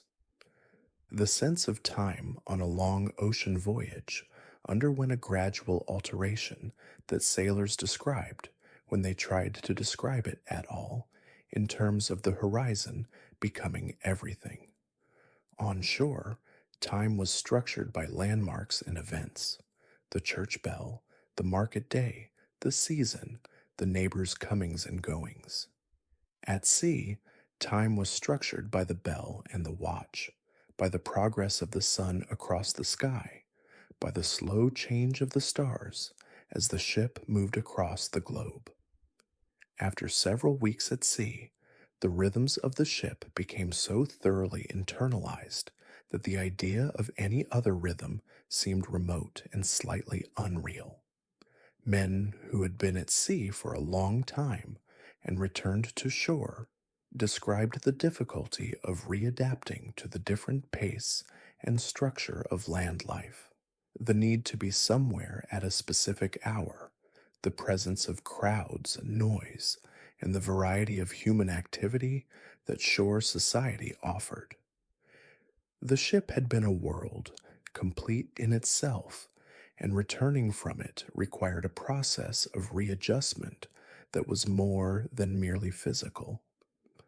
The language of the sea has left traces throughout English and many other languages that most speakers do not recognize as nautical in origin. To be taken aback, surprised, disconcerted, originally referred to a sail that was pushed backward by a sudden shift of wind. To be in the doldrums, a state of depression or inactivity, came from the name for the becalmed equatorial regions where ships could sit for days without wind. To know the ropes, to be competent in a complex situation, was literally a requirement of seamanship, since a ship's rigging contained dozens of individual ropes with specific functions that had to be instantly identifiable in the dark by touch and position. To give someone leeway, to allow them flexibility, referred to the lateral drift of a ship off its intended course. These phrases, embedded in everyday speech centuries after the age of sail ended, are one of the quieter ways in which the world of the wooden ship persists into the present. The sense of community that a pirate crew developed over the course of a successful voyage was something that returning to shore often disrupted. Men who had lived by the articles, who had voted on decisions together, who had divided their shares by rules they had all agreed to, found themselves back in a world where none of those principles applied. The tavern and the gambling table and the merchant who paid you too little for your plundered goods operated on entirely different principles, the principles of the ordinary market world, where the strong took what they could and the weak gave up what they must. This mismatch between the egalitarian world of the ship and the hierarchical world of the port contributed to the speed with which many pirates returned to sea, and to the reports of pirates speaking with genuine contempt about the society they preyed upon. The contempt was not simply self-justification. It was, at least in part, the reaction of men who had experienced something more equitable and who found the contrast with ordinary life genuinely difficult to accept.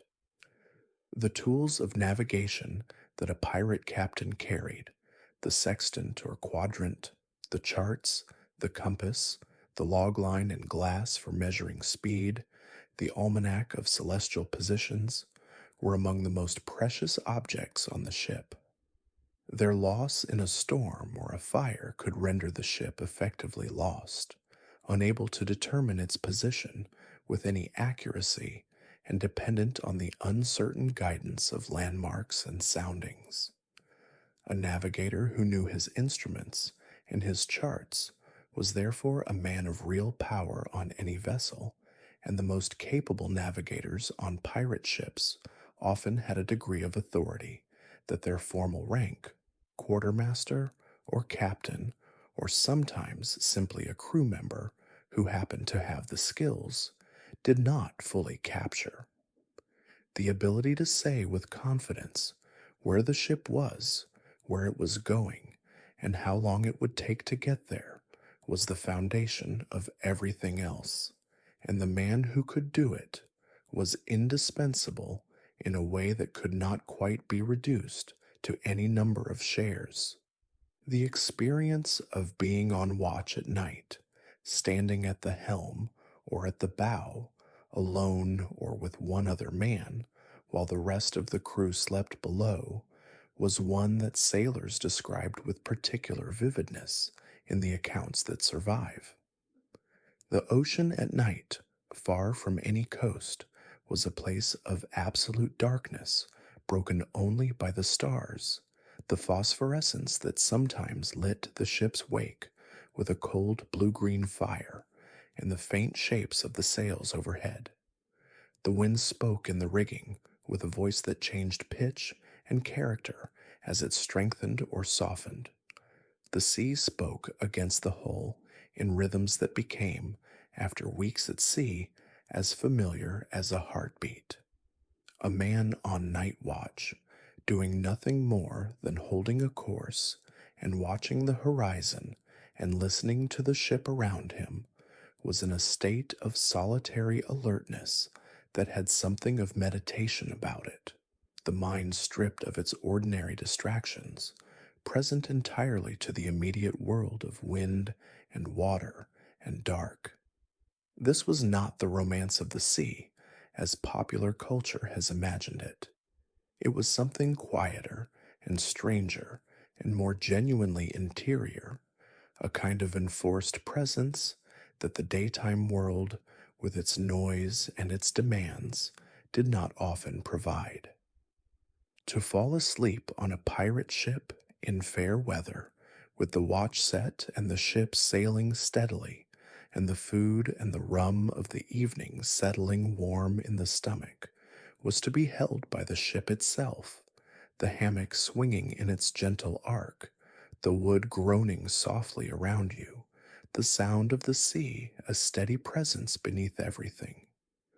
The sleep that came in these conditions was genuinely deep, the kind of sleep that a body earns through hard physical work in fresh air and sun, and it was one of the things that men who had lived at sea and then came ashore sometimes said they missed most, the quality of sleep on a moving ship, held by the hammock and rocked by the sea, with the world reduced to the sounds of wind and water and the soft breathing of the men around you, and nothing else in all the enormous dark. And so the ship sails on through the dark water of whatever sea lies behind your eyes as you listen now, past the distant light of a harbor you might never reach, past the shimmer of stars reflected in a warm Caribbean sea. The crew is sleeping in their hammocks below, swinging gently with the motion of the ship, 14 inches apart, breathing in the smell of tar and salt and the faint, persistent presence of the ocean all around them. The helmsman holds the wheel with the easy confidence of a man who has done this 10,000 times before, watching the compass and the stars and the slow, dark shape of the horizon, making tiny adjustments that the sleeping crew will never notice, keeping the course. The bell strikes. One, two, and then is silent again. Somewhere forward, the ship's fiddler is asleep with his instrument tucked under his arm, the way he always sleeps, because he lost a good fiddle once to a wave breaking over the deck in the night, and he never forgot it. His chest rises and falls. His fingers, calloused from years of playing, curl loosely around nothing. The ship groans softly as it takes a wave on the starboard quarter, a long, low sound that runs through the hull from stem to stern like a slow breath, and then settles again into its steady rhythmic motion, forward, always forward, through the dark and the salt and the endless patient sea. These were real people, not heroes, not villains, just people who found themselves on a particular kind of ship, in a particular corner of history, making the best of circumstances that gave them few good options and no guarantees. They were funny and frightening and desperate and brave and ordinary, all at once, in the way that real people always are when you look at them closely enough. And now the night is quiet around you, and the story has done what it came to do, which was simply to carry you gently through the hours until your thoughts grew slower, your breathing easier, the distance between you and sleep a little smaller with every wave. There is nothing left you need to do tonight. No more decisions to make, no more things to remember. The watch has changed, the bell has rung, the ship is sailing on without you, and you are free to let it go. Let your thoughts drift, the way smoke drifts up through a companionway on a still night. Let the sound of my voice become less distinct, less important, just another sound among the sounds of the ship, the creak of the hull, the whisper of water past the planking, the slow, steady breath of the person in the next hammock. If you are still awake, that is perfectly all right. Sometimes sleep needs a little more time. Just keep breathing, slowly and easily, and let the story continue somewhere in the background while your body does the quiet work of finding rest. And if you have already drifted off, then you are exactly where you should be. Thank you for sailing with Drowsy History tonight. When you wake, if you have a moment, please leave a gentle comment below, just a word or two about where you were listening from, or what part of the voyage you remember last. It is always wonderful to know where these stories are reaching, and whose nights they are quietly keeping company. Until the next calm evening, sail well, breathe slowly, and let the sea carry you the rest of the way. Good night.